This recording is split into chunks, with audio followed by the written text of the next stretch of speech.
What is going on, everybody? Powell here and welcome back to a next video. Now, OpenTTD has just dropped its new major version 15.0, as you can maybe barely see here down below. And it has a ton of new cool features and quality of life improvements, which I'm very happy about.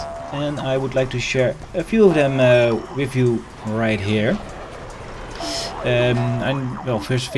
First, I'm really happy they are still updating this kind of old and free game, of course.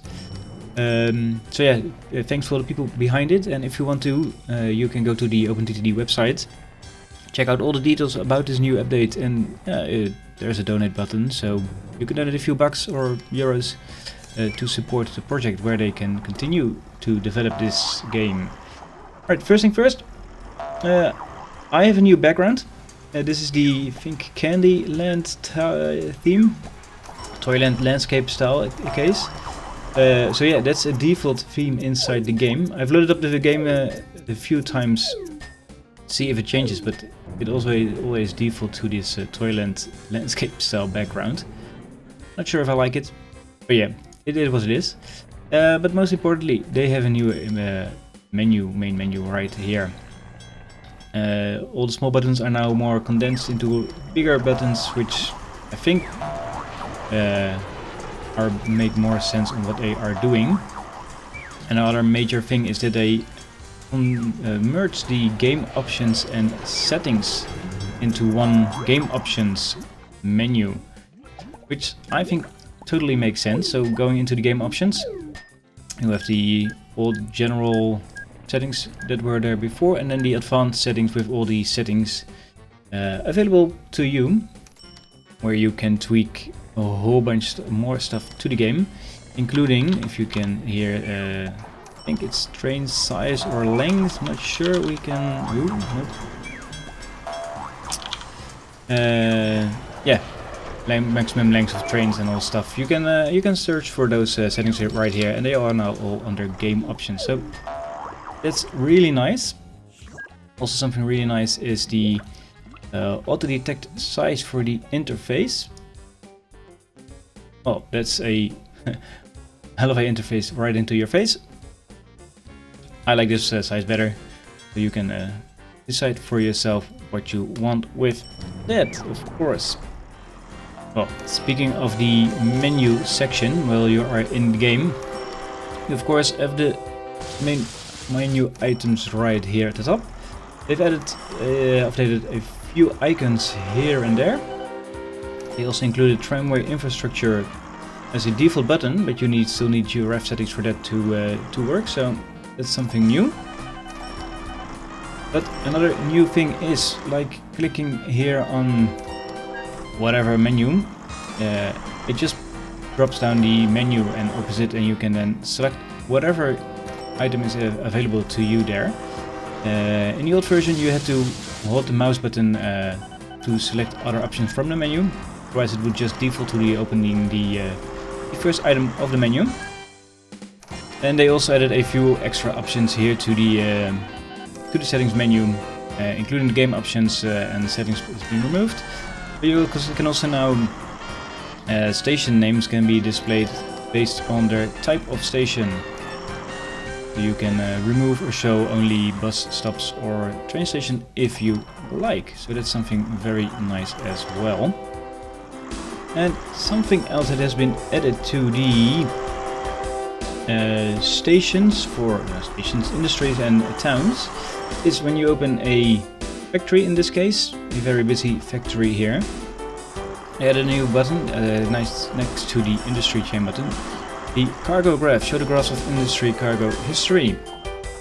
Clicking on it shows you this nice graph where you can see what types of goods, how many amount of goods has been produced, and how much is being transported and or delivered to this factory.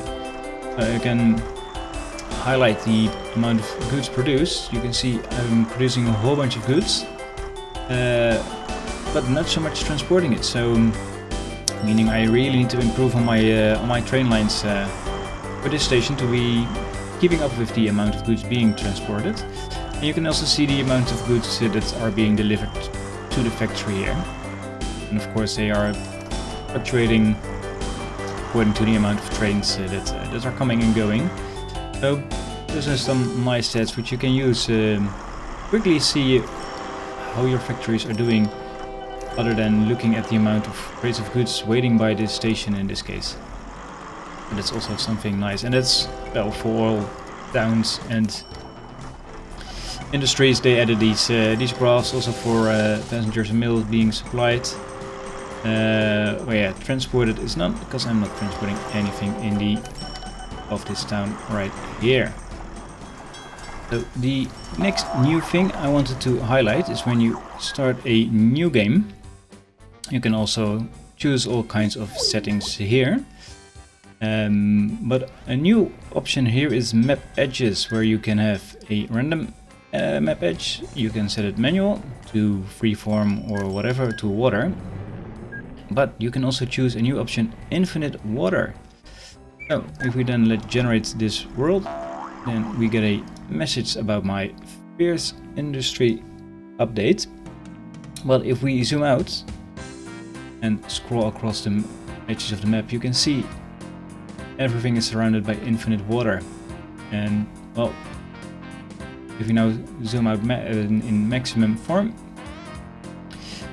you can now see this is actually just one large island in a very large open sea, and it feels more cozy that way. I think it doesn't end in the void on the edges. I think that's it's also a nice feature. Also, when generating new maps, you can see that already kind of here. Normally when rivers spawn, they tend to flow towards the sea, just like in real life, and they can merge together into bigger rivers into the sea. But if the game can't find the sea, then the river will flow into some wetlands right here. And if I turn my trees back on, you can also see that they also added more trees around those wetland areas to mimic the wetland areas as well, of course. Also, the graphics of the game itself have greatly improved, I must say.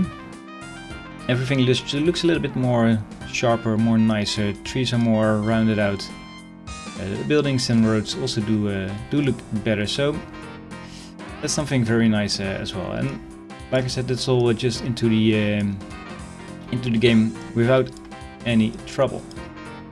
Now something else I want to show you, and I think I can show you right here. Let me just play this game. Let me quickly build a station right here, just like this. I can do even a double station there. Normally, if you wanted to place a bridge over it, then it would say you can't build a bridge here.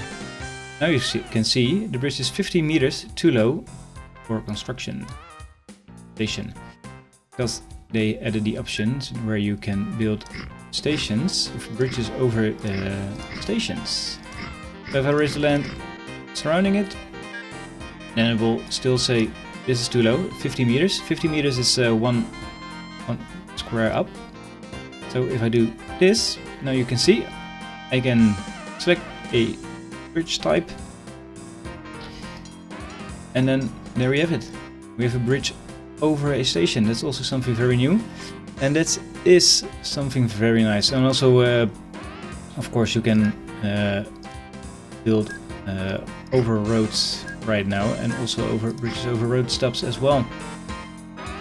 So you can now place stations below bridges if you want to, as long as the bridge is 2 tiles up from the station. Another new thing for the road construction, while we're in this menu, they added a few new icons again for both bus stops and lorry stations, but they also added a new option for waypoints on roads. We already had those in the game for trains and whatnot, but now you can add them as well for your buses as well, if you would like. So you can say, I'm not sure, you can say when buses went to the bus station here, they should go towards this waypoint. They can go into the depot and then go back this waypoint, so they can always go in the way you want them to go. And yeah, well, those were the major changes into the game. They also have added a ton more other features, including how rock terrain is being developed, how ships path on rivers, and a whole bunch more stuff. If you want to check out the full release notes, just go to the website of OpenTTD. That's openttd.org. I will leave a link in the description down below, where you can check out the full patch notes and yeah, well, get the game yourself and maybe donate again a few euros to support this awesome project.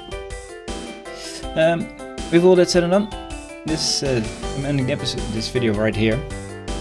If you did enjoy it, leave a like. If I missed something crucial, let me know in the comments. And I hope to see you all in the next video. Take care, everybody. Bye bye.